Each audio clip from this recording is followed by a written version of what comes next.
मैंने भी यूके जाना है। ओ भाई मुझे भी यूके ले चलो। कोई ना कोई ऐसा चक्कर चलाओ कि मेरा भी बरतानिया का वीज़ा लग जाए। यूके आने की ख्वाहिश और जुनून ये हमारे पाकिस्तानियों में आजकल ही डेवलप नहीं हुआ है, बल्कि कई एक दहाइयों पहले भी यहाँ पे यूके आने का जो क्रेज़ था ना, वो पाकिस्तानियों के अंदर इस हद तक ज़्यादा था कि वो यहाँ पे आने के लिए कुछ भी कर जाते थे, किसी भी हद को अबूर कर सकते थे। आज आपके साथ यहाँ पे यूके में आने वाले डॉक्टर सईद की एक ऐसी अनोखी किस्म की दास्तान में शेयर करने जा रही हूँ, जिसे कि सुनने के बाद आप लोग भी हैरान होकर रह जाएंगे कि कोई इंसान इस हद तक भी चालाक हो सकता है। बिस्मिल्लाहिर्रहमानिर्रहीम, अस्सलाम वालेकुम एवरीवन। यहाँ पे बरतानिया आने की ख्वाहिश हम पाकिस्तानियों के दिलों में कोई नई नई डेवलप नहीं हुई है, बल्कि आज से कई एक दहाइयों पहले भी ना पाकिस्तानी यहाँ पे यूके में आने के लिए बड़े बड़े पापड़ बेलते थे। लेकिन उस वक़्त फ़र्क ये था कि भाई यहाँ पे आना आसान काम था और आके यहाँ पे सेटल डाउन होना भी और ज़्यादा भी आसान होता था। आज जो वाक़या मैं आप लोगों के साथ शेयर करने जा रही हूँ ना, ये यहाँ पे ओरिजिनल यानी कि एक इंसिडेंट हुआ था और ये 1960 की दहाई की कोई बात होगी, जबकि डॉक्टर सईद यहाँ पे यूके में आया था और यहाँ पे आके उसने अपने आप को एज ए जीपी रजिस्टर्ड करवाया। अच्छा, ये जो डॉक्टर सईद था ना, ये यहाँ पे यूके में ना ब्रेडफोर्ड के इलाके में आके इसने जो था ना वो सुकूनत इख्तियार की थी और वहीं पे इसने अपने आप को एज ए जीपी रजिस्टर करवाया और 30 साल ना ये बंदा वहाँ पे ब्रेडफोर्ड के इलाके में एज ए जीपी यानी कि जनरल जो फिजिशियन है ना उसके तौर पे प्रैक्टिस करता रहा, लोगों को दवाइयाँ देता रहा। आगे चल के मैं आपको बताती हूँ कि इस बंदे की ना हकीकत क्या थी और ये यहाँ पे बरतानिया में किस तरह से पहुँचा था। अब ये जो डॉक्टर सईद था ना, कोई तकरीबन 30 साल के करीब यहाँ पे बरतानिया में ना लोगों को ट्रीटमेंट देता रहा। ब्रेडफोर्ड के इलाके का ना मैं आप लोगों को एक ये बात बताती चलूँ कि यहाँ पे ब्रेडफोर्ड में और बर्मिंघम का जो एरिया है ना, वहाँ पे अपने देसियों की तादाद बहुत ज़्यादा होती है। देसी मीन्स के पाकिस्तानी, इंडियंस और सिख जो बरादरी है ना, इन लोगों की बहुत भारी जो तादाद है ना वो इन एरियाज़ में रहती है। और वहाँ पे गोरे जो है वो बहुत ही कम, मतलब इक्का दुक्का ही देखने में नज़र आते हैं। तो इस वजह से इस एरिया में जाके ना हमारे पाकिस्तानी या जो कम पढ़े लिखे अफराद होते हैं ना, वो इसलिए रहना ज़्यादा पसंद करते हैं कि वहाँ पे लैंग्वेज का कोई इतना ख़ास प्रॉब्लम नहीं होता। जहाँ पे भी कहीं बाहर जाते हैं तो उनका कोई ना कोई अपना टकर ही जाता है। अब चाहे वो दुकान हो या मतलब किसी आप सुपरमार्केट में चले जाएं या किसी भी शॉप वगैरह में चले जाएं, कहीं पे जीपी के पास चले जाएं, किसी लॉयर के पास चले जाएं, या आपको घर की लेन देन में मतलब कोई मार्केटिंग का ऐसा बंदा चाहिए जहाँ पे कि आपको लैंग्वेज का बैरियर हो सकता है ना, तो इन एरियाज़ में ऐसी कोई प्रॉब्लम नहीं होती क्योंकि आगे से आपको देसी ही मिलते हैं। इस वजह से आपके जितने भी प्रॉब्लम्स होते हैं ना वो इजीली अपनी लैंग्वेज में हल हो जाते हैं। अब ये जो डॉक्टर सही था ना, इसको इंग्लिश लैंग्वेज का बड़ा प्रॉब्लम था। आप लोग हैरान होंगे कि भी एक बंदा जो कि एमबीबीएस डॉक्टर है तो उसको इंग्लिश का कैसे प्रॉब्लम हो सकता है। इसकी हकीकत ना मैं आपको आगे चल के बयान करती हूँ कि इंग्लिश लैंग्वेज का प्रॉब्लम कैसे था। अब जी इसने ना अपनी इस कमज़ोरी के ऊपर काबू पाने के लिए ना ब्रेडफोर्ड का एरिया चूज़ किया और ये बात थी जी 1900 कोई 60-65 की दहाई की ना।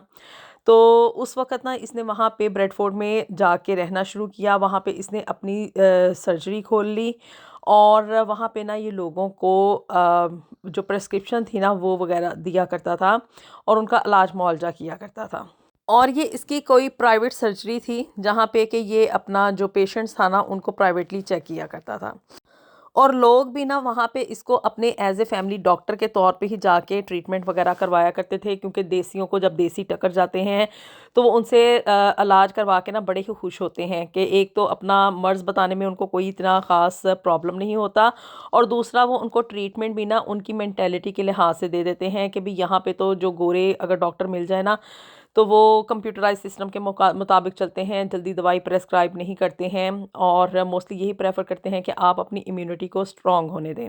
अब ये बंदा ना हर बंदे को जो भी इसके पास पेशेंट आता था ना उसको दवाई लाजमी दे के भेजता था और लोगों का जो ट्रीटमेंट वगैरह करना था ना उसमें कोई देसी टोटके वगैरह भी इस्तेमाल कर लिया करता था।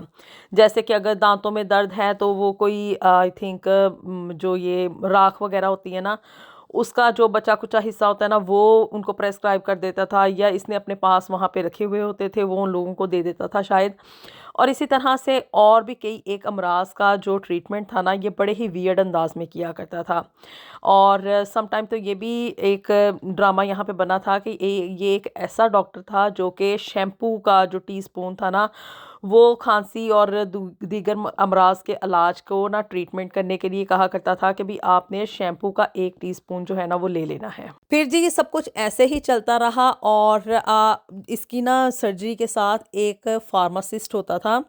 जो कि वहाँ पे ना दवाइयाँ जिन लोगों को ये अपनी प्रिस्क्रिप्शन देता था ना वो उसी के पास के मतलब नियरेस्ट सर्जरी है वहाँ पे जाके हम दवाई ले लेंगे। तो उसको ना ये इस पे शक होना शुरू हुआ कि ये किस तरह की दवाइयाँ जो है ना लोगों को प्रिस्क्राइब कर रहा है। अब कोई 1-2 या कोई 10-12 केसेस नहीं थे, बल्कि कई एक हज़ारों की तादाद में पेशेंट्स उसके पास ऐसे आते थे जिनको कि ये बहुत ही अजीबो किस्म की ना दवाइयाँ जो थी ना वो प्रेस्क्राइब किया करता था। और वो फार्मासिस्ट ना उसने इसके ऊपर ना नज़र रखनी शुरू कर दी। वो उन प्रेस्क्रिप्शंस को अपने पास ऐसे रिकॉर्ड रखना शुरू हो गया, और उसके बाद पेशेंट्स को जो था ना वो उसके जो अल्टरनेटिव मेडिसिन्स होती हैं ना, अगर फार्मेसी में ऐसा यहाँ पे होता है कि अगर कोई एक मेडिसिन जो कि डॉक्टर ने प्रेस्क्राइब की है वो अवेलेबल नहीं है तो उसका आप जो अल्टरनेटिव सॉल्ट है ना वो आप दे सकते हैं पेशेंट को उसकी मर्ज़ी के मुताबिक उससे पूछ के। अब वो जो फार्मासिस्ट था ना वो अल्टरनेटिव उनको मेडिसिन दे के तो रुख्सत कर दिया करता था और प्रेस्क्रिप्शन को अपने पास रख लिया करता था एज ए प्रूफ। अब जब इसके पास काफ़ी ढेर सारी यानी कि हज़ारों की तादाद में इसके पास प्रेस्क्रिप्शंस इकट्ठी हो गई ना फार्मासिस्ट के पास, तो उसने जो ये केस था ना वो पुलिस को फॉरवर्ड कर दिया कि भी ये जो बंदा यहाँ पे एज ए डॉक्टर अपनी सर्जरी चला रहा है ना, ये बड़ा ही कोई सस्पिशियस किस्म का बंदा है और अजीबो-गरीब किस्म की ना दवाइयाँ ये लोगों को प्रेस्क्राइब कर रहा है। बहरहाल जी ये केस इस तरह ही करते-करते ना कोई 1990 की दहाई में ये केस जो था ना वो अदालत में पहुँच गया और इसके ऊपर इन्वेस्टिगेशन की गई। जब मज़ीद तहकीकात की गई तो पता चला कि भी ये जो डॉक्टर सईद यहाँ पे पिछले 30 साल से एज ए डॉक्टर प्रैक्टिस कर रहा है, लोगों को दवाइयाँ दे रहा है, उनका ट्रीटमेंट कर रहा है ना, ये असल में डॉक्टर नहीं है, बल्कि वहाँ पे पाकिस्तान में इसने कोई जाली डिग्रियाँ ना वहाँ पे जिस डॉक्टर के पास ये प्रैक्टिस किया करता था ना, ये बेसिकली एक कंपाउंडर था पाकिस्तान में। और वहाँ पे ये जिस डॉक्टर के पास अपनी कंपाउंडरी किया करता था ना, उसकी इसने डॉक्यूमेंट्स या उसकी जो डिग्रियाँ थी ना, वो इसने किसी तरीके से चुरा ली और उन डिग्रियों की बेस के ऊपर इसने यहाँ पे यूके का ना सिर्फ वीज़ा हासिल किया, बल्कि वो डिग्रियाँ ओरिजिनल फॉर्म में अपने साथ भी यहाँ पे ले आया था। इसने अपना नाम भी चेंज कर लिया, उसी डॉक्टर सईद का नाम जिसकी कोई वो डिग्रीज थी, और उसने पंजाब कॉलेज लाहौर से ये अपनी एमबीबीएस उसने की हुई थी ना, उसकी डिग्रियाँ लेके ये यहाँ पे आ गया। वो बंदा जो कि डॉक्टर सईद असल में था ना, वो पाकिस्तान में था और वो वहाँ पे पाकिस्तान में अपनी डॉक्टरी चला रहा था, लेकिन उसको बिल्कुल भी भनक नहीं लगी थी कि भी इस बंदे ने उसकी डिग्रियां जो है ना वहाँ से चोरी की और उनकी बेस के ऊपर ये यहाँ पे यूके में आया। यहाँ पे आके इसने अपने आप को एज ए जीपी रजिस्टर करवाया और फिर पिछले 30 साल से ये यहाँ पे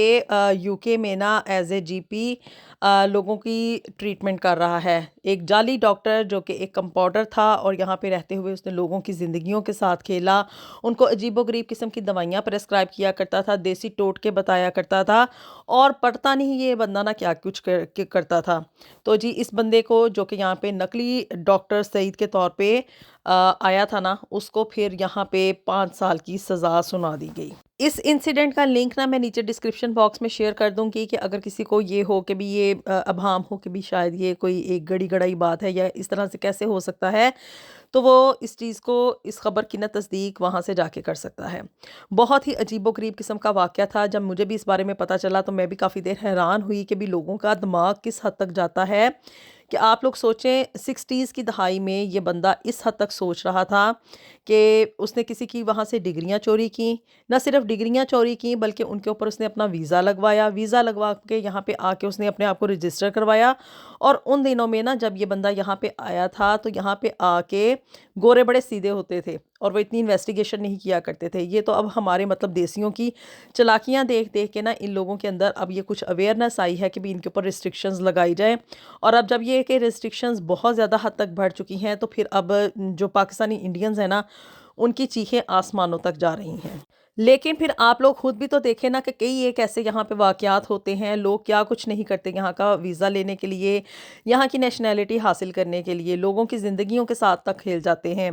तो ऐसी सूरत-ए-हाल में अब गोरे बेचारे भी क्या करें कि भई उनको भी तो अपने आप को रेस्क्यू करना है और उसका बेहतरीन हल यही है कि फिर वो इमिग्रेशन की पॉलिसीज़ जो हैं उनको काफ़ी रिस्ट्रिक्ट कर देते हैं, लोगों के ऊपर पाबंदियाँ लगाते हैं कि भई आप हमारे कंट्री में ना ही आएँ तो बेहतर है। अगर आप लोगों ने आके यहाँ पे यही सारे कारनामे सरअंजाम देने हैं। अल्लाह ताला हम सबको अपने हिफ्ज़-ओ ईमान में रखे। मिलेंगे आपसे नेक्स्ट वीडियो में with something new and something very interesting. Until then अल्लाह हाफ़िज़।